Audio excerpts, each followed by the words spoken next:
Hey, everybody. Thank you very much for joining us for another one of our Webinar Wednesdays. And I'm going to start because Alex and I were just laughing about it with a rant. Okay. So I have to fly to China in a couple of weeks. I'm flying Delta as opposed to Cathay Pacific, but I don't have my Delta Sky Miles number. So I reach out to them. And the address is from over 20 years ago when I was in law school in San Francisco. And they won't give me the number because I don't remember the building address. And I don't know the email. The problem with email is that it predates email. There was no email when I was in law school. So why do I bring this up? I bring this up because this is the reason why Amazon is taking over the world and you folks are in the right business because customer service every place else just sucks. Okay. Yeah. So, Alex, do me a favor. I will get off my rant about my Delta Sky Miles account and introduce yourself to our awesome experienced sellers and also our awesome newbie sellers that watch these webinars. Absolutely, guys. Yeah, I'm really excited to be here, CJ. Thanks so much for having us on. I did get to hear you talking with Delta. I believed in you the whole way. If you had more time, you'd have pulled it off. I believe in you. But yeah, so my name is Alex Champagne. We do have a little bit of a slideshow we're going to walk through here. But the overall principle of this talk is basically to talk about how acquisition of FBA businesses can really take you to the next level. And we'll do a comparison of how Amazon and Jeff Bezos has done that to kind of scale their business. So a little bit about me, or the why should you actually care and listen to what I'm saying. I started a web design and marketing agency about 8 years ago. That allowed me to work with a lot of different people doing conversion rate optimization, also meet a lot of great people that were starting new ventures. And one of those that I partnered with was an FBA supplement company. So in 2014 or 2013, we started that. I ran it for about a year and a half. We scaled it up to multiple different products. We had some great stuff going. And at that time, I thought it's just getting too saturated. Looking back, that was one of the dumbest decisions I've ever made. I exited to my partner for way less than I should have, but I learned a lot about it. And during that time, I got to work with a lot of different companies, consulting, major $100 million, billion-dollar oil and gas firms, all the way down to startups on how they can grow their revenue online. Fast forward to about 2.5 years ago, I started working with Empire Flippers. I am now the director of sales at Empire Flippers, just to make sure my job is to make sure everyone has a good experience on the platform, both on the buy side and the sell side. So that's where I'm coming from. If we go to the next slide, we'll talk a little bit about Empire Flippers if you're not aware of us. I want to put Empire Flippers on the screen. Let me get to that next slide. Alrighty. All right, so let me talk a bit about Empire Flippers, okay? First of all, I have represented Empire Flippers before, and I am only allowed to reveal this because the principals at Empire Flippers revealed this at a retreat in Phuket a few months ago. But Empire Flippers hired us to handle an arbitration against Amazon where we kicked the shit out of them, okay? We got the arbitrator to order Amazon to reinstate a particular account, and they did, and it was against the contract with Amazon. And Empire Flippers, not just because they hired me, because I got to know these guys, they are the one and only e-commerce business brokerage that I recommend and our law firm recommends.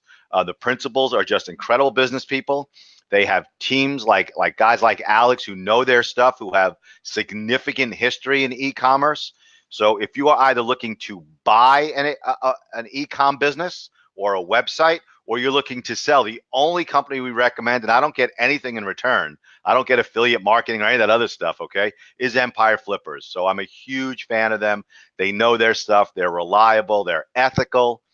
So that's the only business broker for online business that we recommend.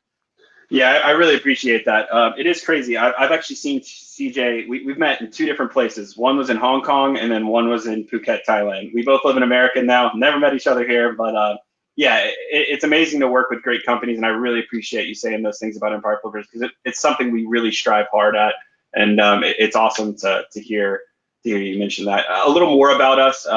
So like CJ said, we're an online business brokerage, so basically anything that you can sell business-wise that can be run from anywhere, and that's an online business we can sell on our market. But we sell a heck of a lot of FBAs. So we'll talk a little bit more about the exact data of how many FBAs we've sold this year already and that kind of thing when we talk about FBA trends. But just keep in mind, Empire Flippers is growing. We're supposed to do 40 million this year. It looks like we're going to hit that goal, which is exciting for us. and we've been an Inc. 5000 company 3 years in a row. So as CJ's saying, those principles are kind of paying off. Yeah, really, the ethics pay off in the long term. Whether you're a seller, a business broker, a lawyer, being honest, transparent, it always pays off long term. And also, let me also address one other thing here. Okay, Alex is going to be talking about from sort of the buyer's perspective of what buyers and what empire flippers look for when they vet Amazon-based businesses or any websites that they're involved in selling. They vet every single one before they even allow it to go on their platform. And what I want to do for the sellers is reverse engineer everything he talks about so that sellers learn how they should grow their business to attract investors, or, like, in the 80s it was called the golden parachute. Okay. So you can potentially sell your Amazon-based business. Absolutely. And that's really the idea behind this whole presentation is it should be useful for anyone listening. If you're looking to acquire FBA businesses and grow your business that way, that's awesome. If you're looking to expand and get your business running as smooth as possible and also going to attract the largest valuation you can, using these same exact concepts are what you want to do. So let's talk a little bit about Bezos. We can go to that next slide. It's one of my favorite images. It's an absolutely insane image, given like the consideration of where Bezos I got to tell you, is it's now. great because his acumen has always been dead on. Mm-hmm. But you look at the difference between 1998 when he's starting out and Wall Street's kicking the shit out of him and everyone's doubting him, to the Rambo picture of 2017. It's just cool. The guy was bright. Exactly. And I mean, it's crazy to think like this is the richest guy in the world, maybe a similar type of time frame as Bill Gates, something like that. But Bill Gates never progressed to this absolute beast that Jeff Bezos is now, both physically, and we'll talk a little bit, but I just want you guys to keep in mind what took Amazon from I sell books in 1998, or Bezos more specifically, to 2017, where I sell whatever the F I want, is acquisition. So we're going to talk a little bit about what they did during that time. So this next slide here is a breakdown of Bezos holdings and then Amazon acquisition strategically. So I'm not sure if you can see this. I'll just point out some of the key ones here. On the right-hand side, where it says Bezos Expeditions, there's some of the acquisitions that Bezos personally invested in. Things like Twitter, Stack Overflow. He picked some good ones early on. But let's focus on the Amazon side. So if we go to the next one, it'll show a more detailed breakdown. And this was really surprising for me. So a lot of these products that I typically view as, just an in-house Amazon product were actually acquisitions from external companies. So one of the first ones that surprised me is IDMB or IMDb. I didn't even know they owned that, but they picked that up a while back. Another big one here is Alexa. So Alexa is now becoming an absolute commonplace name for Amazon. They use it as a major brand selling point, and that was acquired in 2008. For $30 million. So, and if you think about it, it took a long time to really grow it and build it to where it is today. But we have I don't have any of these things in the office. I don't want him listening in on what we're talking about. But in my house, we must have 5 of them. Yeah, each of the 4 kids has one, plus the one in the kitchen, plus. Amazing. It's embedded in the family structure. Yeah, and it goes back to embedding it in the Amazon ecosphere. Like when they made that acquisition, Bezos had to be forward in thinking like this is going to get us more revenue, and it's going to have more people just saying, Alexa, order more dish detergent. Like that makes the process so absolutely simple, unlike Delta. So I got to tell you also, it provides a lot of entertainment. Like it serves on so many functions that it plays the music, which is great. I use it when I'm riding on Zwift on my virtual cycling ride, and I play with my 6-year-old. He's now 7, who should walk in the door any minute now. It never gets old putting butt cream on the shopping list, and it really has become sort of part of life that leads to tremendous sales. Absolutely. A couple other key acquisitions here is Audible. So that's another one that I thought was developed in-house. I didn't remember them getting acquired. That was in 2008 for $300 million. That's become an absolute beast of a platform for Amazon as well. A couple other quick ones here. You'll see Twitch. They acquired that for $970 million. If you're not familiar with Twitch, it's really big for people, I'd say, under 35. It's a live gaming stream. Some of these guys are making millions of dollars just streaming video games. It's a very engaging platform, and it's one of the best ones for people to be able to kind of communicate directly. I gotta tell you, when I saw that they bought Twitch, right, and I learned what it was, yeah, I thought it's great. People are making a ton of money, but it's also getting into a market that's very hard to attach. I mean, it's really easy to get females 14 to 25, Yeah. but to get that male market of the guys who are in the gamers who still have to buy essentials and some other things, Yeah. I thought that was genius because it's very different. That's a very hard market to get into. That's a great point. Yeah. And it's becoming more and more popular because they have that Amazon platform to just back it up. Another big one was Zappos. I remember when this one went down. So I did know they acquired this one for 1.2 billion. But back to your point at the initial start of the conversation, Zappos was known for customer service. So it was an easy integration for them. And they brought in just another ally basically to represent themselves. And now they've branched out into all kind of other clothing. And I'm sure they learned a ton from that Zappos acquisition. So that's an interesting one. And the last one's Whole Foods. So I think everyone can predict where Amazon's going with this. They're already doing grocery delivery, but I'm excited to see where they take this since this was a pretty late acquisition in 2017. But I think it's going to be an absolute game changer. I gotta say, with the Whole Foods purchase, I think it was really smart. But one of the things I don't like is the automation. Like I hate the loss of jobs. Like I hate the Amazon Go concept. I hate the kiosks in the airports. So I'm not into that at all. In fact, I'd walk in and walk out. I think people need jobs. I mean, Milton Hershey Chocolates during the Depression was building something. There's a story where a guy brought in a machine and said, this machine does the work of 50 men. And he said, get rid of the machine and get me 50 more guys. Yeah. So I'm not a huge Whole Foods purchase fan because I just see where are these cashiers going to go? What jobs are going to replace, jobs for, essentially female who over 50 years old, where are they getting their next job? So I'm not a big fan of that one. Yeah, and that is definitely something that ruthless is often described as Bezos' growth strategy. So I hear you on that. It's definitely a difficult subject and something I don't think we can tackle in the next 5 minutes. But I definitely hear where you're coming from. But how can our sellers mimic it? I don't like it, but how can my sellers mimic it so they can retire very wealthy? Exactly. So if we go to the next slide, I think this is an overview of what we're going to talk about here. So here's what we'll learn. We'll talk about valuation. So typically, where we're applying value, how we're coming to that, and what goes into that. And then we'll talk about FBA trends for the year. We're using a lot of actual data from our marketplace. This goes back to one of our core principles, and that's transparency. So we are very clear and clean on what we do. We publish quarterly earnings reports, even though we're not a public company. So this is data that we've actually kind of built up this year. I can say I didn't know that. I didn't know that. That's tremendous. So if you are evaluating where to buy an e-commerce business from or a website from, we lost the desktop. We'll try and hook that back up. And you have a choice of a broker who doesn't reveal information versus one that shows their whole vetting process and even their books. I mean, that's insane. I've never heard of that before. I think that's terrific. Yeah, I appreciate it. See if I get this screen share back. If you got it. Here we go. Let's see.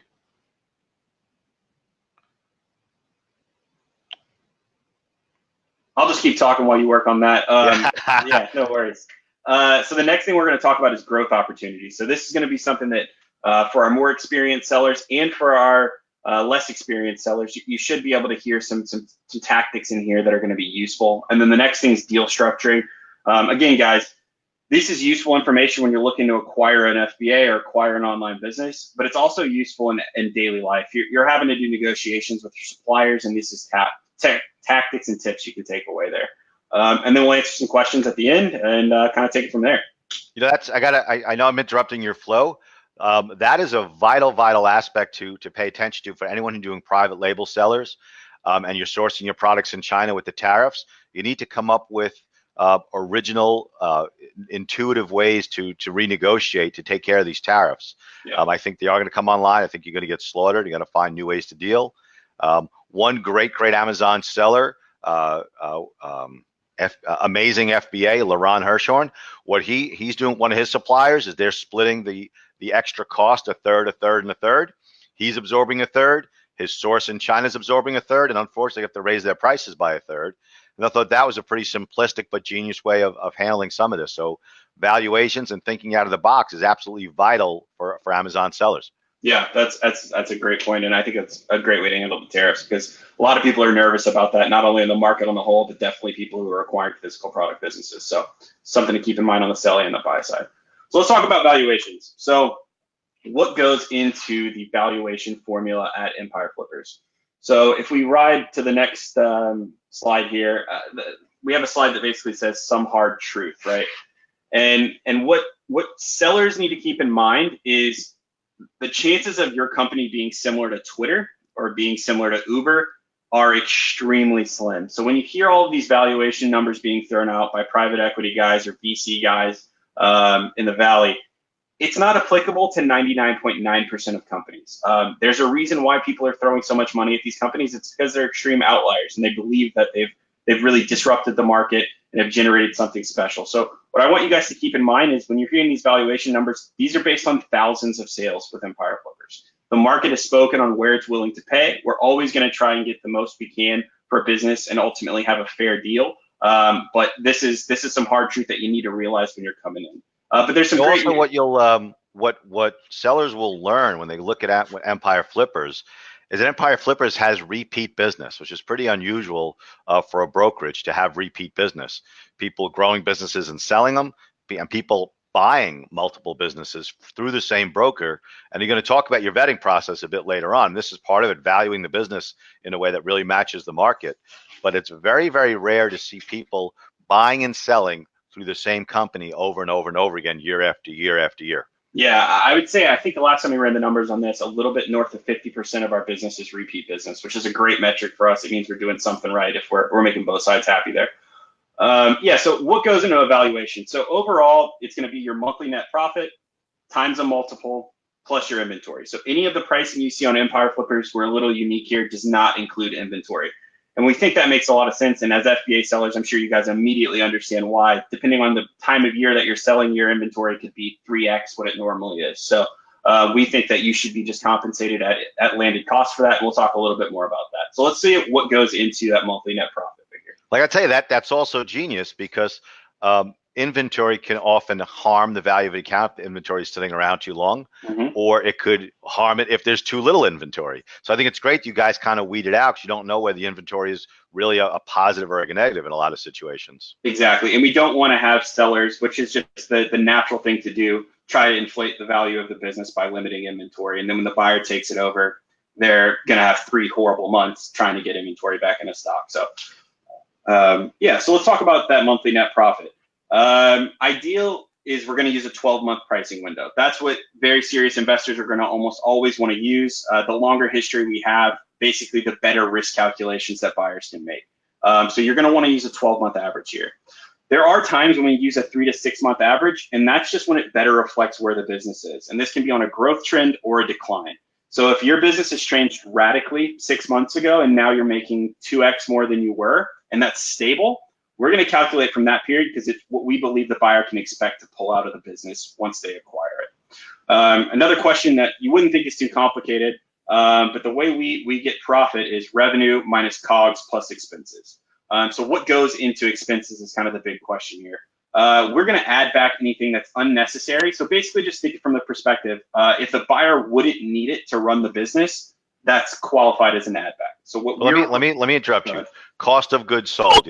Cost of goods sold. COGS is cost of goods sold. Right. That entails not just the cost of the inventory, but a lot of the operational overhead that sellers need to work into their math.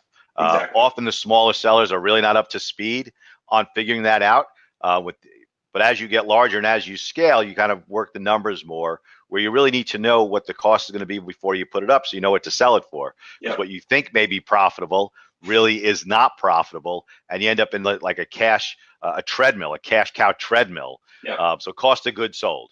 Yeah, exactly. So the P&L that we have that we've built out for Amazon FBA businesses labels out everything that Amazon's charging you, all of your advertising costs, and make sure we have a holistic picture of really what it's costing to make this business generate X amount. So that's really what we're trying to do here. And that's something you should always be reviewing as a business owner. And like CJ said, knowing your numbers is absolutely vital for any successful business. And that's something also for a buyer, what a lot of buyers are looking to do is to take their capital and throw it on a working machine to make it explode, use it as rocket fuel. as a buyer. As a seller, okay, as a current Amazon seller, I want you to flip this around, okay? And if you don't know your numbers, as soon as Q4 is over, I want you to start studying your numbers or reach out to professionals who can help you.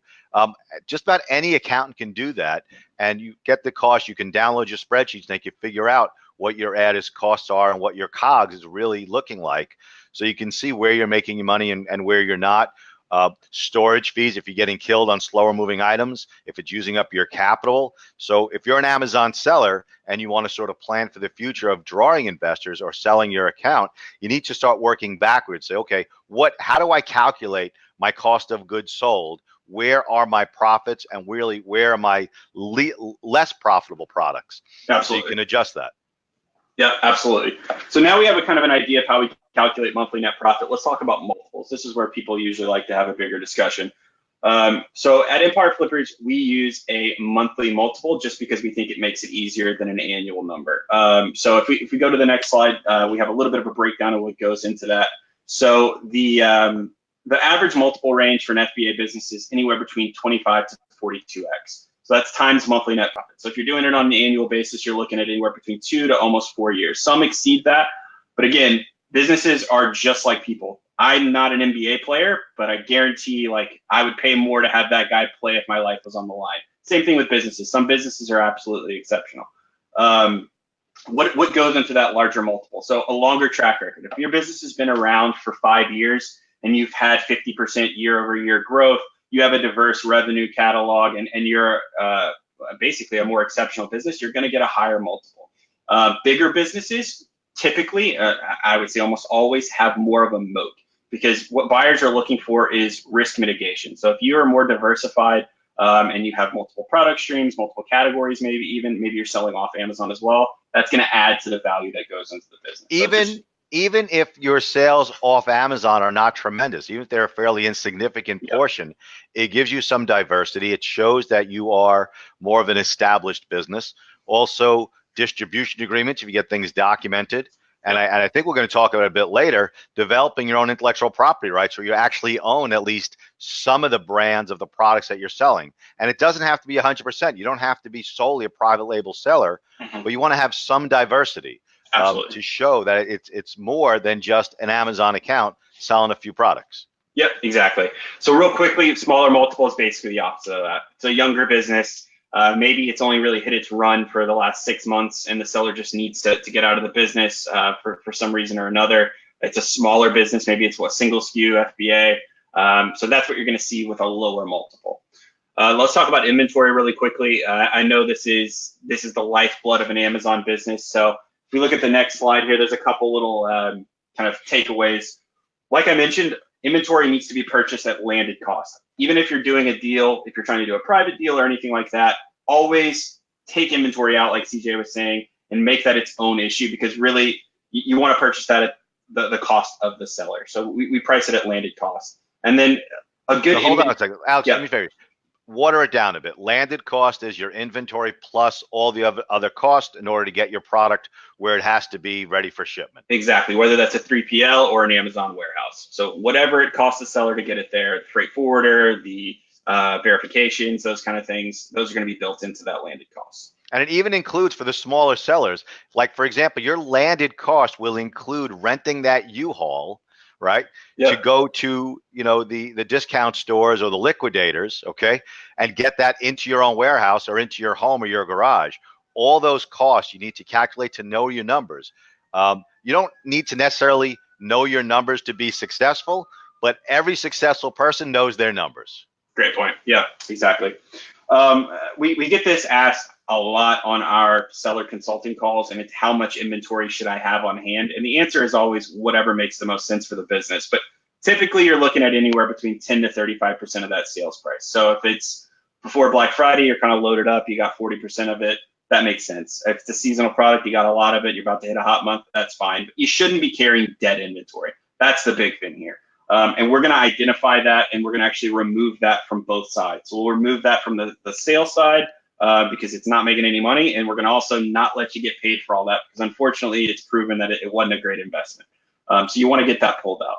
So for your current sellers, let's again switch this around to Yeah. a seller who wants to put their business in a position to be invested in or for someone to buy out. Get rid of your debt inventory. Okay, you don't want to keep spending money on storage fees, okay? And you don't want that carrying on your books. And sometimes for tax reasons, it might even be worthwhile to take that loss, Yep. before the end of the year for accounting purposes. Also, Cash Economics 101, Dr. Meaner, SUNY Oneonta, which is the college I went to. Cash is king. Okay, Yeah. so if you made a bad choice on a product, get your cash out, get into something new. Don't stay married to a product because that's going to be a drain on the value of your account. Absolutely. The sunk cost is already there. You just got to identify and liquidate. So completely agree there. So let's look at two examples of valuations. We'll go quickly through these. The first one here, if we take a look at that next one, is these are actual businesses we sold. I think it was towards the end of 2017, but the first one was in the beauty product space. It was a 32x multiple. The list price on this bad boy was $456,000. It was making 14.2K per month in monthly net profit. It was 36 months old. We're using that 12-month pricing window, and it was selling multiple products on Amazon, and it had 3 different traffic channels. So there's that risk diversification. That's why we're seeing it more towards the higher end of the scale. So you had on this one, to put it a little more lay language, you had a deep product line that was diverse. You had sales on multiple channels, okay? And you had some longevity to it. Not that 3 years is all that long in brick and mortar world, but when it comes to online businesses, that's a pretty long time today. Exactly. Yeah, and that's a great comparison there. Comparing these businesses to brick and mortar is just radically different. There's also a reason why brick and mortar businesses sell for much higher multiples, even though they're generating much less income on the annual. So yeah, makes sense. Next one is in the baby care niche. It's a 26x multiple on this, a $731,000 list price. It's making $28,000 per month in net profit, so that's double the last one. It's only 14 months old, but it's really hitting its stride. We're still able to use a 12-month pricing window here, and that gets a little complicated, right? So if we would have used a shorter one, maybe we have a higher sales price, but we would have used an even smaller multiple to make that reflection in order to have a true valuation. And for this particular business, the reason the multiple is 26 rather than like 34 or pushing 40 is because the business was a relatively new business, only 14 months old. Exactly. So we probably had 6 months of earning history. 6 months, maybe a grand or two, and then they just nailed it with one of their products. Probably, if I remember this one correctly, I think it also had a lot. Although it has 3 products, I think 80% of the revenue is coming from one product. So we see that a lot. There's a lot of risk tied around that one product, and buyers recognize that. They also understand the advantage of it and the opportunity, and that's why they're purchasing them, but it just needs to be at the right value. So that's why we price the way we do. That's also the reason why, if you find yourself, making too much money from one product to diversify, the numbers don't have to shift all that much, but it certainly makes your Amazon-based business more attractive when there's diversity. Yeah, absolutely. And it just puts you in a better position, right, if something were to happen to that initial product. So let's talk about trends on the whole. We'll kind of move through this one quickly as well. If we look at the overall market for FBA, so I just did a quick Google search for trend search on the term FBA. If we look at the next slide here, it's pretty much what you expected. So, well, actually, I skipped one. So let's just talk about what we'll talk about. First is the seller landscape. Yeah, and then we'll talk about lists for sales multiples, time to sell, and then we'll also talk about, I think I made a shift here and I forgot to update the slide, but we'll talk about just some other details. So going to the next one here, the first thing I want you guys to see is that FBA isn't going away. Kind of harkening back to what I mentioned at the beginning, I thought in 2014, Amazon was a saturated market. Chinese competition was starting to come in. Supplements is already a competitive space, but I was like, I don't know. I think you're just going to have so much money in order to make this work. I was dead wrong. I mean, the curve is just continuing to increase. More and more people are getting interested in FBA, and for good reason. I forget the exact number of how much of a dollar is spent on Amazon or through line, but it's absolutely. They're making Walmart look absolutely tame compared to what they're doing in the e-com model. So let's look at the next slide here, CJ. So this is the FBA businesses sold for 2018 to date. So we've sold 67 FBA businesses already. It's pretty awesome. But you compare that to last year, that's a 203%.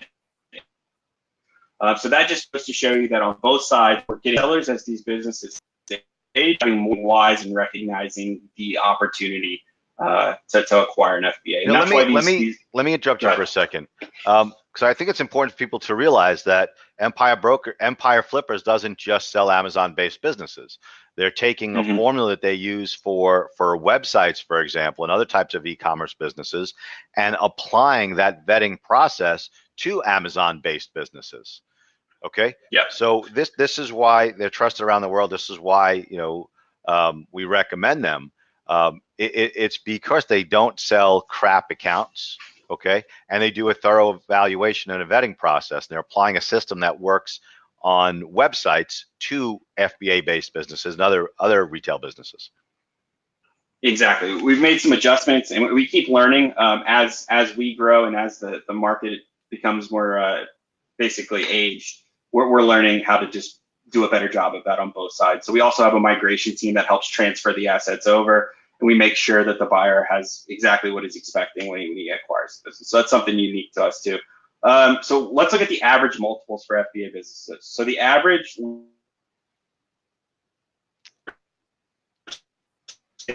22x. Now, hey, I'm not a little bit of a weird kind of yeah.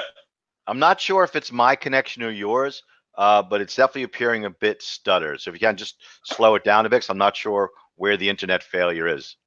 Gotcha. Okay. Are we good to go now? Yeah, seems much better. We're back on. Okay. Awesome. So yeah, what I was saying here is if you look at these two numbers, to that range I gave you, it may seem a little untypical, but that's because we have a system and the largest team in the online business brokerage space that lets us sell a lot of these smaller FBAs. So these smaller FBA businesses are going to drive down the numbers in comparison to the larger ones. So the average does get a little skewed. So just keep that in mind, but this is still useful information for you to have. So let's take a look at the next slide here. This is how long it took us to sell an FBA business once it comes to market. So 68.5 days is the average. Again, since we sell so many businesses, this needs to be free. So the smaller ones move more quickly, the longer. But this is, I think, a % decrease or 20% teens. So for us, this is a good metric. It means we're doing things right in vetting, making sure the information is right, and we're yeah. So the next one, I think the timeline is absolutely terrific. If anyone has been involved in the buying or selling of brick and mortar businesses, it's much longer. This includes from being listing, the vetting process, the vetting of the buyer, because the buyer has to actually do a couple of steps so they can even really see under the hood, and the actual closing. And it's not like there's a bank holding anybody's hand getting this done. This is Empire Flippers putting two parties together, and many cases it is the buyer's his own cash or her own cash. Absolutely. The vast majority of our deals are done with the buyer's cash and maybe some sort of seller financing depending on the deal. But CJ's right. We structure this entire process and kind of manage from the beginning to the end. Wait, and you said something that is huge, okay? Brick and mortar businesses almost always involve some purchase money mortgage. It means the seller is financing the purchase of the business. And if the buyer drives it into the ground, you're never going to see that money. Where these businesses are being sold for the most part for cash, which means the Amazon seller today, if you sell your business, is putting that money in your pocket, in your bank. You're not holding financing for the next person who's going to own that business, which is huge. This is vastly different than the traditional model of selling a business. You're walking away from that table with practically all, if not all, of your money. Yeah, exactly. So, I mean, as the deals get bigger, that kind of trends. So you may be taking away 70% up front or something like that if you're getting close to the million north. But you're still getting, like you said, the vast majority of that cash up front so you can reinvest it into other opportunities or whatever else you're wanting to work on. And I think the next slide is just how many we've sold or how much FBAs we've sold as far as revenue goes. So we sold a little over $14 million worth of FBAs so far this year, which it's a number that's continuing to tick up, and it's something we're excited about. So let's talk about growth opportunities. This is really why you guys are here, why you're tuning in. This is going to apply to both sides, like CJ mentioned, on both the buy side, what you can do to grow these, and on the sell side, what you should be doing to grow your current business. So I think the next slide will be an overview of what we're going to cover here. And again, guys, I'm going to run through these quickly. It's a lot of information, but we'll pick it up as we go. So first thing is product expansion. Then we'll do on-market optimization. We'll do off-market expansion, financial limitations, and then supply channel optimization. So we'll work through those one at a time and have a couple examples. And CJ, I'm sure you can give us some great feedback on these. Well, let me so put something up here. There's hold on. Let me put this comment up here. Scott Margolis is pretty well known in the Amazon community. I know he helps a lot of sellers get rid of negative feedback. Okay. Also, we've met several times, and the fact that he's also saying, Empire Flippers, is the one that sellers should look at first if they want to divest themselves and move on to the next thing. So I think this is a huge endorsement. Scott, thank you very much. I see your questions there. So I really appreciate you recognizing the content we're providing and Empire Flippers. Thanks so much, Scott. That means a ton. So CJ, if you go to the next slide here on the product expansion, let's look at this. And a lot of you guys are going to be aware of this, maybe even more of our newer sellers, but this is what you're looking to do. So you're looking to create variations. That's usually the easiest step from taking, your private label product and kind of getting some additional revenue. This could be color options. It could be just a slight size variation. It really depends on your product, but this increases sales, guys, and it is an easy win with your supplier more often than not. And it's also low risk, right? A lot of the businesses we sell don't have variations on the smaller side. This is something, if you have some cash to bring to the table, you should immediately implement. It's like it's putting money on what's already working. Exactly. You're investing in what's already working. And I think that's really a key thing to do. I mean, you always want to look to diversify in different products, but if you have something that's already working, you want to dump some more fuel on that fire. We had Kevin King on a week or so ago or 2 weeks ago, and he was talking about that tremendously. His position was not to really invest too much into like other platforms like eBay, for example, dump the money on the fire that's already burning. I'm more into diversity, but there are different viewpoints on this. But taking some money and diversifying a product that's already selling well does a couple of things. It's going to put more money in your pocket. It's going to increase your sales. And it does have at least the appearance of diversity to increase the overall value of the business. Absolutely. And this next one goes hand in hand, and it's just improvements on products. So when you're looking for a business to acquire, actually, we can go back up real quick on the product expansion. Yeah. So the improvements to a product. If you see a product, it has maybe 3.8 stars on its review channel. It's got a lot of feedback talking about if this was fixed or this was fixed, this would be such a better product. This is an opportunity for some of you more savvy guys to make that modification and then bring it back to market, either on the same SKU or bring it on another SKU, improve your sales. This is low-hanging fruit again. It's dumping fuel on a fire that should work. So also, I got to tell sellers out there, if you're suffering from hijackers, okay, one, we can help you deal with hijackers very easily and very efficiently, okay? Yeah. But also by creating variations and, more important, improving your products, you get rid of hijackers because they can no longer deliver to the consumer the new and improved widget or the new and improved packaging or the new and improved color schemes. So by making variations and improving your products, it's going to get rid of hijackers and also create a defense to hijackers. Absolutely. And this last one's another low-hanging fruit bundle. So, and let's say it's a smaller business, doesn't matter the size, but they're selling a product that goes well with yours. Maybe it's being shown in the history already purchased from Amazon. Just bundle those up, sell them as a bundle, and it's a great way to just tick that revenue up even more. And you really didn't have to do much at all to make that happen. And the bundling has certain issues when it's other products, but if you have private label and you're developing your own brand, you can bundle pretty much whatever you want because it's your brand. You are the original manufacturer, so to speak. So it's another way of riding the horse in the direction that's already going and just increasing the sales on products that are already doing well.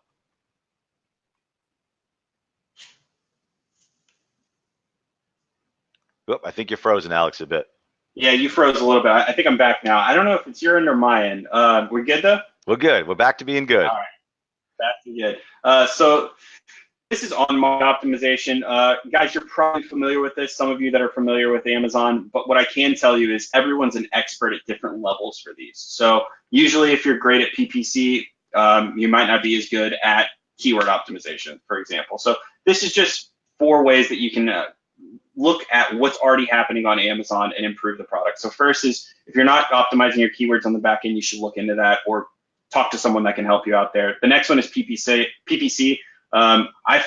From selling all these businesses, we've heard so many different theories, different sellers on why they use PPC, whether or not you need to have the minimum in order to influence Amazon to increase the rankings, those kind of things. The big thing is you need to understand, and if you're investing correctly, if you're testing and taking the time there, that's where you're going to see dividends. And some of the listings that we sell, and the sellers will tell you this themselves, they're just not optimized. They've got a set and forget PPC campaign, which is leaving money on the table. You know, also sellers, especially the less experienced ones, these costs also need to be worked into your numbers, okay? And if you need help doing that, email me and I'll refer you to someplace who can really tamp down, really spell that out for you.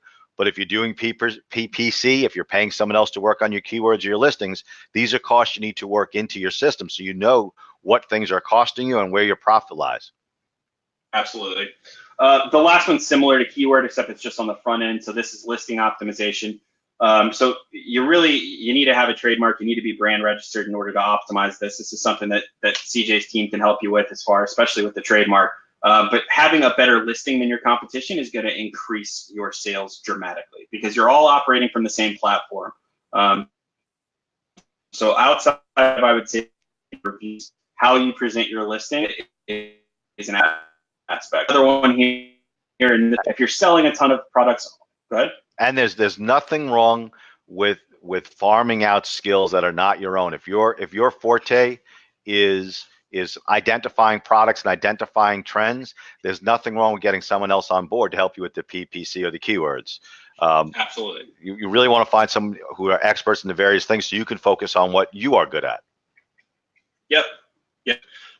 And it goes for all of us, right, guys? The next one here is introducing place. We don't really need to spend too much time there, but just basically keep in mind that there are other Amazon selling areas like the EU, like Australia, like Japan, that less competition. You may not get the same revenue. You probably won't get the same revenue as America, but it's just another simple way to use the products you have. So let's talk about off market. We'll be very quick here.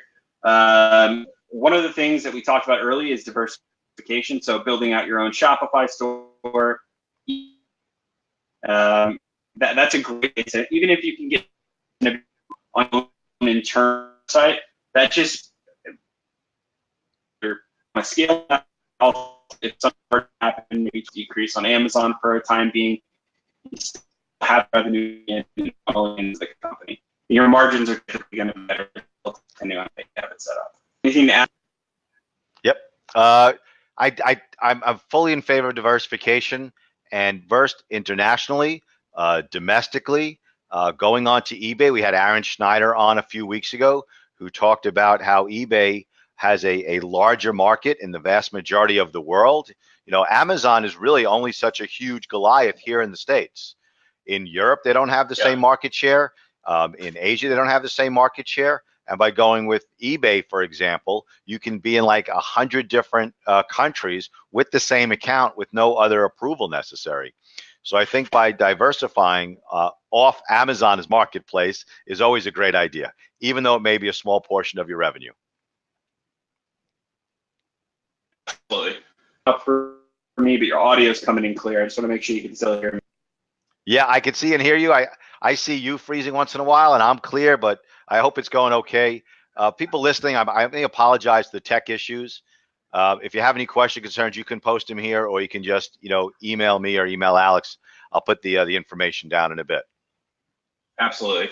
So the next two we'll kind of take in tandem, wholesale and retail. But this is another option. Wholesale is fairly easy. If you have you can products to either a store in your area or you should talk to guys who are going to make repeat orders, assuming everything goes well.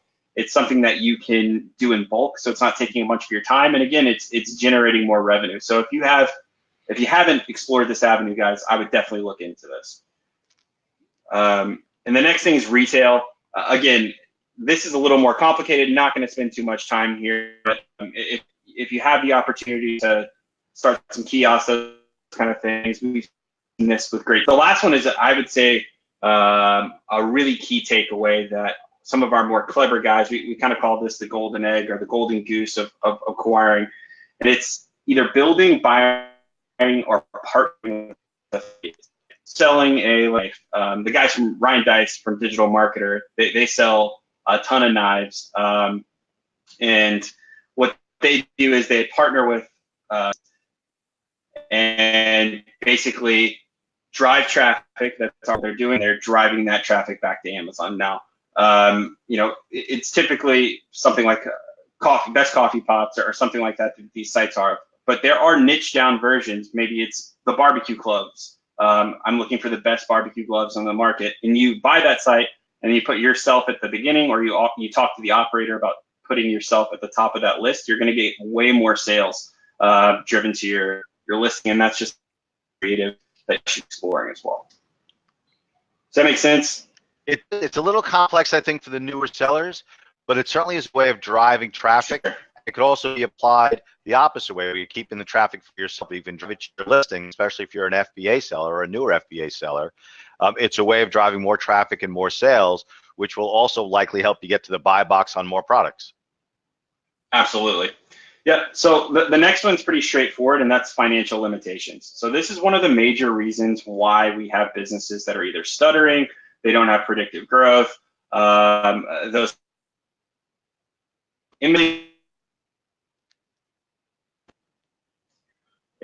hold on one second.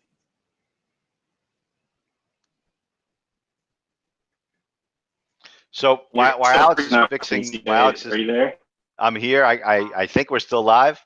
I hope we are. Okay. While Alex is fixing, I hope the tech's on your side and not on mine, but who knows where it is.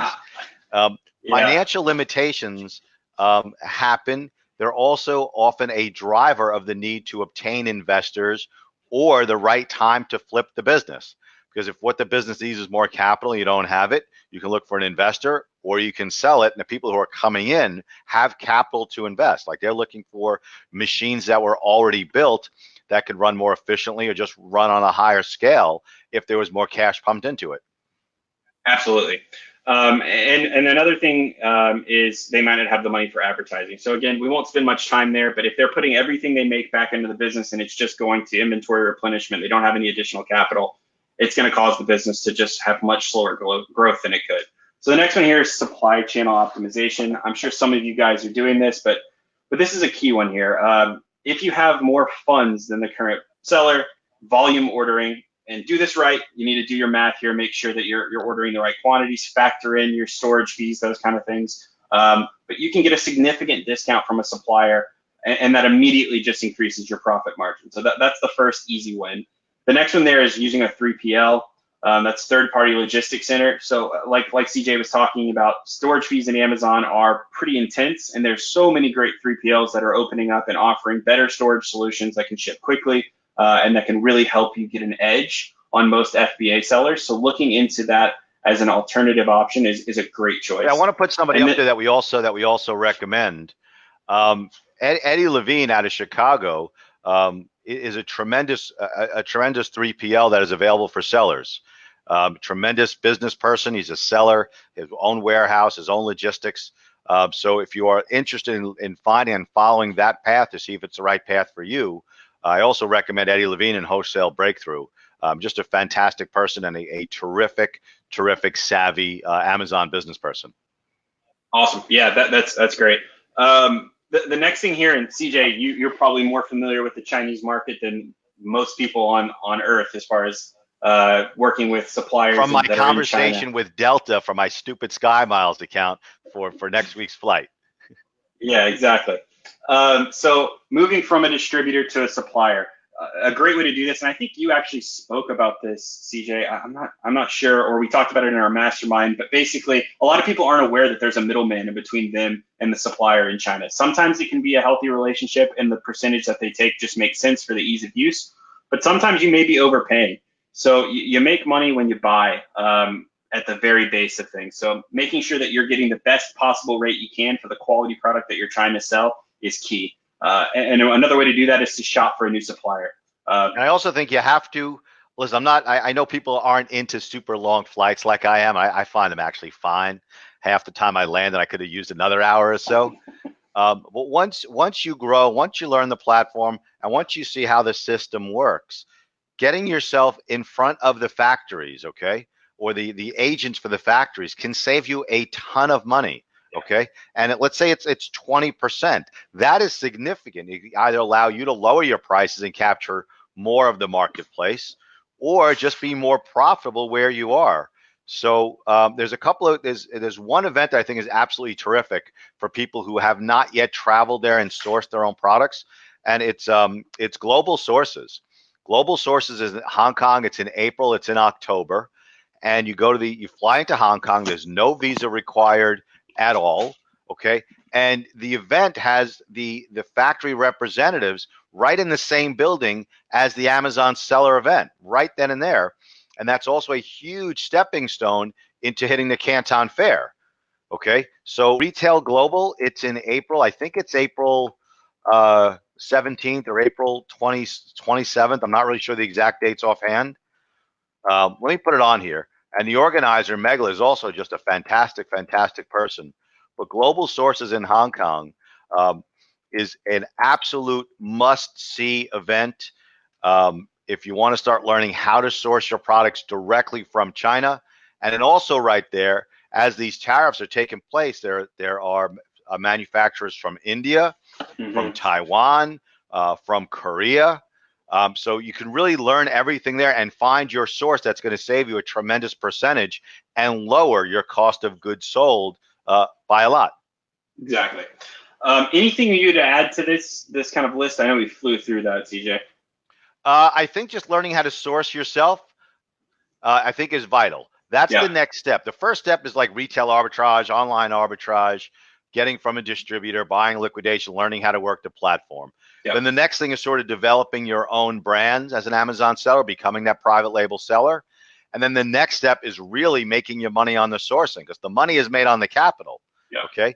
So the more money you can save when you source, you're going to know exactly what you're going to earn on each sale.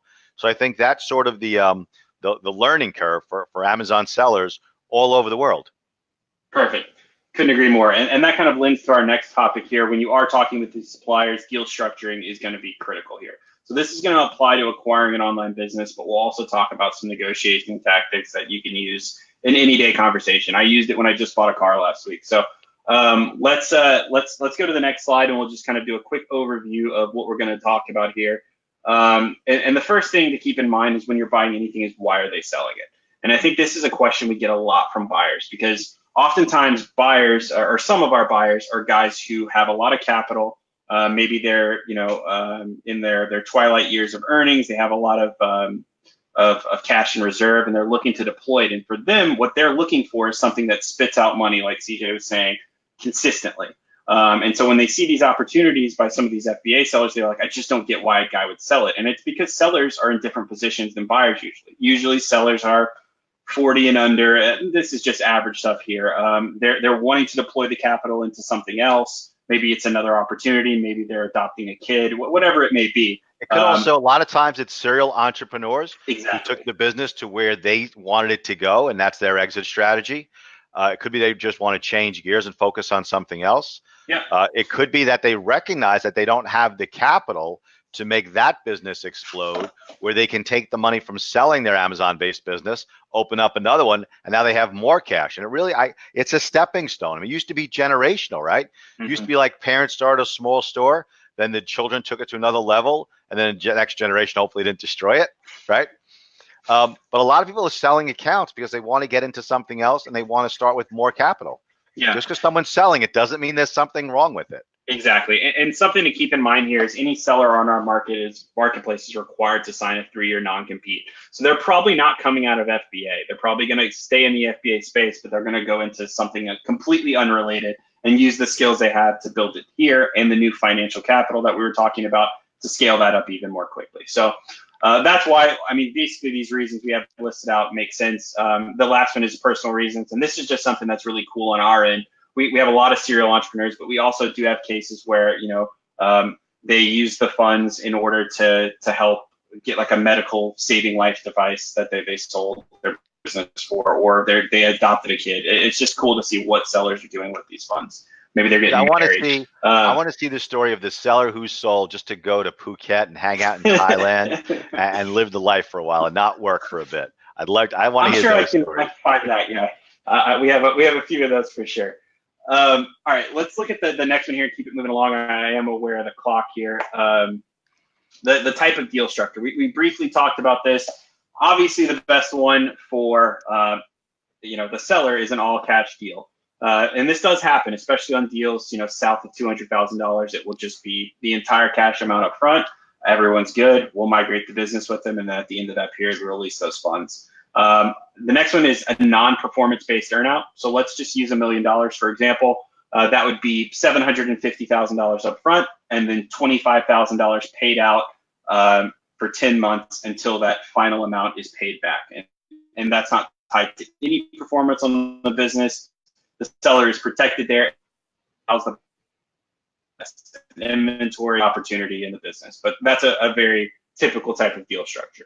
The next one is a performance-based earnout. So let's use the exact same example. $1 million business, 75% up front, but the remaining $250,000 is tied to performance benchmarks. So let's say the business has to generate $50,000 in revenue for that $25,000 payment to deploy. If the business misses it, the deal can get structured to whether or not it gets added to the end, or all kind of more nuanced versions of the deal. But at the very basis, that's a very typical the risk seller involved is why buyers do it. And then before we talk about traditional lending and SBA, anything to note on those three? I do. I've been biting my tongue, and I want to put it up there. Cash deals, okay? And also I want to talk about the liability end of it. So if you're running an account and you're growing, you're buying, you're selling, and you don't have the ability to take it to the next level, or you just want to get out, you want to take a break, you can sell your Amazon-based business for cash. And what you're also going to see is that the deals are generally structured in one of two ways. Either it's with Amazon's blessing, right, or it's not. And the deals where you're selling an Amazon-based business without Amazon's blessing, often the buyer is buying your corporation or they're buying your LLC, which means they're taking all the potential liabilities with them too. So you're leaving that table with no risk and with cash in your hand. And to me, this is also very new. This only really exists, as far as I'm aware, on Amazon-based businesses, where someone would come in and actually buy your corporation. That never happened before. In every other transaction, someone would create a new corporation and buy your goodwill and buy the assets, but they certainly wouldn't take on your potential employment liabilities, your potential product liabilities, your potential sales tax liabilities. So for Amazon sellers, as you're growing, selling your Amazon-based business is a way to not only put money in your pocket to take a break to go on to the next thing, you also end up leaving your potential liabilities behind. Yeah, I will note there that the majority of the sales we do are asset sales, just for the reasons that CJ mentioned. But if you have a clean corporate history, you've got a good company, you're selling a larger business, that can happen where they'll want to acquire the business as well. So that is definitely something possible, but it's usually at the higher end of the tier. You're north at 2, 3, 5. And the last one here is traditional lending and SBA. Really quickly on this, it's a new space. So lending is catching up. Banking's pretty much always behind, and they're behind here as well. So they don't really know how to put an estimate or a good valuation around these businesses. So some guys are starting to figure it out, but just know that it's going to be much more difficult than acquiring an offline business. So let's talk about some quick and dirty negotiating really quick here. If you're really interested in this stuff, these are the 2 books that I require everyone on our sales team to read before they even come out and meet us. And that's Never Split the Difference and Pitch Anything. The first one's written by a hostage negotiator from the FBA. He was like the leader for 30 years. It's a really interesting. The next one is more of a deeper framing and the psychological things you can do in order to sell or buy. Read, but the first one, if you're going to read either, read that one because it's a lot more engaging. So the first tactic here is called mirroring. And this is something that I always have to say when I'm talking about this stuff, guys. Don't think of this as like skeezy, like used car salesperson tactics. Ultimately, the goal here is for you to be able to have better empathy and a better connection with whoever you're talking to. That's going to lead to fruitful conversations that result in, like we're talking about, a deal that both sides are happy about. So the first tactic here is mirroring. And this is a great example. So CJ is a very like bright, like, he's to a guy like CJ. You want to match that tone and try to CJ can get to that level on a normal basis, but he's always got just some pep in his step, and you want to engage with them on the same kind of level. So don't come into the conversation and be kind of slow and dragging, because it's going to create psychological barriers that are just going to naturally kind of cause both sides to kind of shut in. So when you see different opportunities where you can kind of emulate the person you're with, do that. So whether it's speech tone or something like that, just shoot for it. Another great use of this is it goes the other way also. Like if you're dealing with someone who's a little more low key and a little more laid back, you don't want to be sort of uber aggressive, because that's also going to be a turnoff. And if you're dealing with someone who's rather aggressive in nature, your low key may make them feel a little off. It's almost like it's relationship based. It's interacting with whoever you're buying or selling and doing an interaction with. And there's a saying that all politics are local. I think most business is personal. Like if you get a good feeling and you trust that seller who's selling that business, and they're talking about the products and they wholeheartedly believe in it, your business is worth more when you're talking with someone than if they're really not all in. And absolutely. You see it when you're hiring staff. You see it when you're buying or selling products. When you're buying something from someone who really believes in it, there's a significant difference in the value.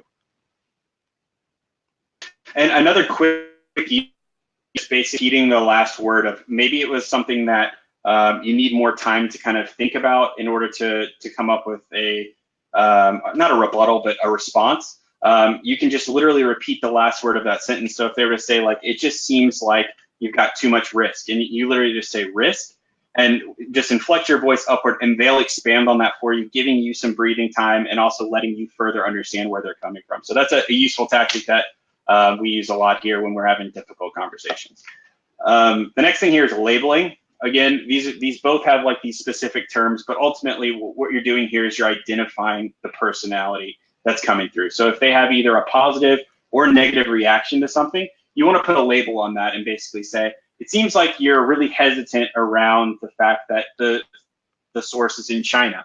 And one of the two things will happen. Either they'll be able to extrapolate and kind of really explain why they have actual risks or objections there, or they'll talk themselves out of it and they'll say, well, it's not really that. Like, I know that most of them come from there and that it's actually a really good supplier and they've been working with them for 3 years. And they'll literally just talk themselves out of the objection that they just put on the table. So you want to identify both positives and negatives, put a label on them so that they can be further kind of cemented or broken. I mean, what you're talking about, before I focused on Amazon sellers, okay, my prior career was as a trial lawyer, okay, and what you're really talking about is the psychological tool of empathy, okay. Yeah. What are their concerns? Like, you don't want to pitch anything. I love that, okay, but you want to really empathize with what their concerns are. And I also think that when you're in that negotiation, you want to be empathetic as to things that could be deal breakers, and not try and like steamroll, but take how they're feeling, what they're expressing.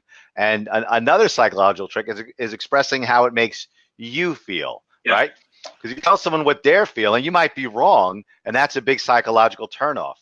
If you express, that makes me feel that you're concerned about we only have one source or one factory, empathize with the issue, regurgitate it back to them, shows you're an active listener, and then you can address it. And the addressing might be what your plans were in the future to get around that issue, or just empathizing that they're right. That is an issue in the business. And that's why you're not looking for 48X, you're only looking for 41X. Exactly. Yeah, making sure you have all the information you need in order to have that discussion is such a big part of negotiations, because both sides naturally try to keep it in. But when it gets put on the table, that's when things get fruitful and you actually get to a deal that makes sense. So I have always believed in expressing if you don't know something rather than glossing over it or bullshitting about it, because when you admit you don't know something, you're showing vulnerability, you're being honest, and you're building your own credibility. Yeah. When I was a trial lawyer, when a judge would ask something, or maybe it would come out of a witness stand, I just didn't know it. Okay. There was nothing wrong with turning to the people you're trying to convince. Be like, you know what? I don't know the answer to that, but I'll get back to you on it. Yeah, It shows that you're not full of shit. Okay. And if there are other things that you're sort of amplifying a bit, it'll kind of bury those. Exactly. Yeah, I mean, that's a great tip. The last one here we have is bargaining. If we go to the next slide, it's a breakdown. So this is actually from the Never Split the Difference book. It's called Ackerman Bargaining. I forget who this guy was, but basically he was one of the negotiators or something like that. And what it does is it allows you to kind of have a set plan of action before you're buying anything. So you can do this with suppliers. This is what I did when I bought my car. You're going to set your target price ahead of time. That's your goal. You need to understand the market in order to be able to come up with this. So do your research before you set that. But once you've set it, you want to basically make incremental offers. So your first one should be 65% of your target price. So let's say we're looking at $1 million business at $650,000. Don't be afraid that you're going to offend the other person on the other end of the table. If that was your natural reaction when I said 65% of $1 million, this is while it is personal, both sides understand that this is going to happen, and it's just who's better prepared and who can kind of facilitate their explanation more clearly. So that's going to get rejected more often than not, but who knows? Maybe it gets accepted. So then you're going to calculate 3 raises and decreasing increments from 85, 95, and 100. So in this example, let's say it's a $1.2 million business. You're trying to get it for $1 million. So my numbers are actually a little bit off, but you understand the step up here. And at each stage, when you do get rejected, you want to learn how to basically say no in such a way that you get the other side to provide a counter. Because that's the best way to leave money on the table, is if you never have the other side tell you a number back. Because they may throw something out that you're immediately going to accept. I tell you, I typed it up and then I put it up on the screen. I don't think if you are a buyer or a seller of a business that you should be afraid of walking away, but you should do it amicably. You know, like when you see Mr. Wonderful on the Shark Tank, right? He's like, "You're dead to me," you know? That's all for show. Yeah. Because if they're not offering you enough money for your business, you can politely say no. The business is worth more, and step away and shake hands and leave it amicably. Because that same buyer may come back and realize that you were right. The business was worth 48x instead of 40x. Exactly. Okay? And the same thing as a buyer. If you know you can't pay more than X dollars and you're hitting your ceiling, say, listen, I appreciate you meeting with me. I think this is a great business, or I wouldn't be staying here, but it's just out of my league right now. I'm not willing to go that high, or I can't go that high, because that seller may come back down. And sellers generally, they want their businesses to survive. Okay. Mm-hmm. I mean, the number one goal is pulling their money out of the business. Okay. That's why they're selling it. But they also have an embedded interest in seeing their baby survive and do well. Yeah. And I think that also has value. I've seen many, many transactions where the seller would take a little bit less because he wanted to sell to that particular buyer. You know, emotions play a role in everything, even though you don't want them to. Okay. Yeah. Hiring, firing, buying, selling. So don't be afraid to walk away. But I would always recommend you do it amicably. You never know where that connection is going to come, or if they're going to come back to buy or sell something else. 100% agree. And there's no reason for it not to be amicable, because the same emotions that are kind of driving that decision where you can have a connection can ultimately turn it off. If you are hyper aggressive, if you're trying to bulldoze, most entrepreneurs have had this happen before. They're going to pick that up and be like, I don't want to work with that guy. And so you're going to have to pay way more for a business than if you would have just been calm, rational, and open with the guy. So that's a great point. A couple things here on pricing when you are calculating the final amount. And we use this. You want to give a very specific number, because that lets the other side know that you're at your limit. Like CJ was talking about, like, I really can't go any further than this, and it adds credibility to it. Another thing here that's not on here is psychological kind of little tip. This is especially important in marketing. But if you're trying to buy something for $300,000, or the business is listed at $350 and you want it at like $290 or $295, just pay the extra $6,000 and get it at $301, because the seller is going to be much more likely to move because he's over that tier. So you mentioned know your numbers here, CJ. What were we talking about that? Well, know your numbers of what you're willing to pay and where you're willing to go. Mm-hmm. I also agree. Like things are $299.99 for a reason, because people want to see it for under $300. Yeah. So by psychologically going to 301, for example, that seller is going to get past an emotional block that they got it over 300. Exactly. And the extra increment is really, it's kind of nonsense lots of times. But you should know your numbers, but also have some flexibility. I'd also recommend you don't overpay or overextend yourself getting into a new business. And if you are going over one of those emotional barriers, you can often get something back in return. A little more time in training, a little more time in introduction, a little more goodwill, that if there is a problem with the supplier, you can reach out to the seller and say, hey, could you go with me to that factory? Can you get on the phone? Can you get on a Skype with me? So at the end of the day, you want to close in a way that both sides are relatively satisfied with the deal. Because if you are a buyer, you want to have a good relationship. And if you're a seller, and let's say, for example, you're carrying a note, okay, you want to make sure you're getting paid without animosity. Yeah, exactly. And the last thing to add here is, this is something that's kind of difficult to use, but it goes back to what you're talking about for training. So let's say you're the seller on the business, you give your final counter offer, and then you throw in something like non-monetary, basically like I'll do some additional training, or I'll also give you like the 5 units that I have at my house, or whatever it may be. But it's basically showing like I've hit my limit here. I'm trying to do everything I can to make this deal work. That's something that's going to be very case specific, but it can be effective. So that's really all I have as far as the negotiations and the bargaining goes. You can spend a ton of time on this stuff, guys, if you're really interested in it. There's so much free information online to make you a better negotiator, and that's something you use all the time. But let's get back to Bezos here. So if you can pull up that next picture, it's the same one we had at the beginning. I hope what this presentation showed you guys is Bezos did this from a very calculated angle. Like, this wasn't a fluke that Amazon became what it was.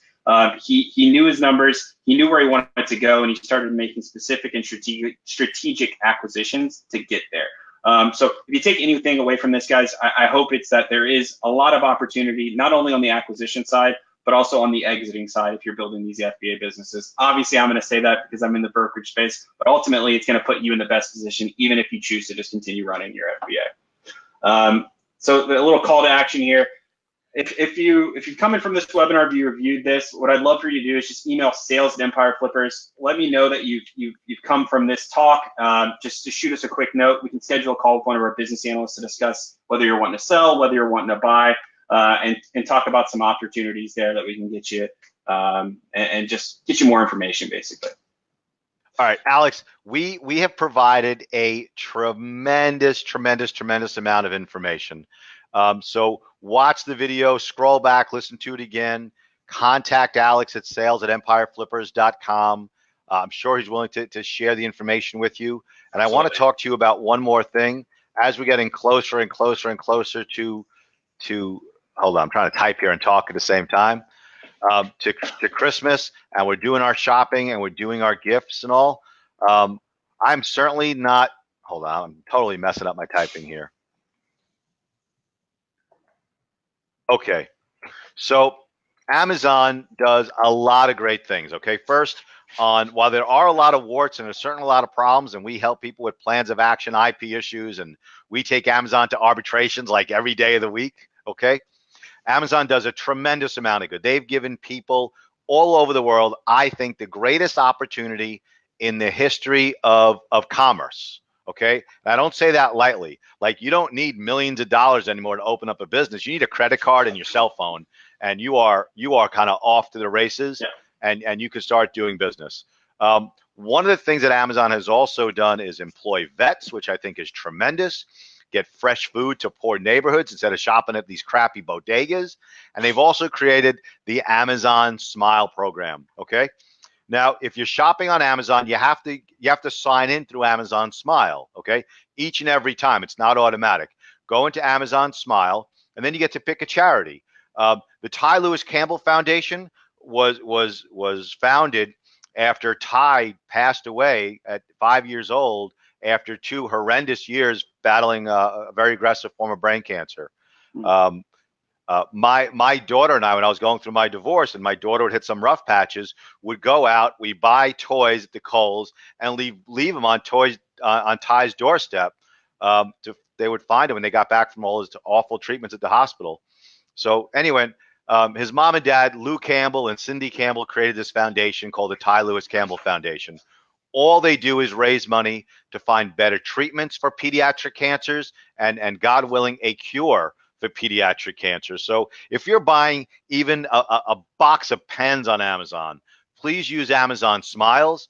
Please pick the Ty Lewis Campbell Foundation. And Amazon, it doesn't cost the buyer anything, doesn't cost the seller anything. Amazon kicks in a small percentage to the charity of your choice. So please, if you're shopping, Amazon Smiles, and please pick the Ty Lewis Campbell Foundation. Alex, thank you very much for being on here. I appreciate it. It was a boatload of information, and I just really appreciate the relationship I have with you and the relationship I have with Empire Flippers. And just thanks again for giving our listeners tremendous amounts of content. Thanks so much, CJ. It's been a blast. Take care. Have a great Christmas and a fantastic New Year. You too.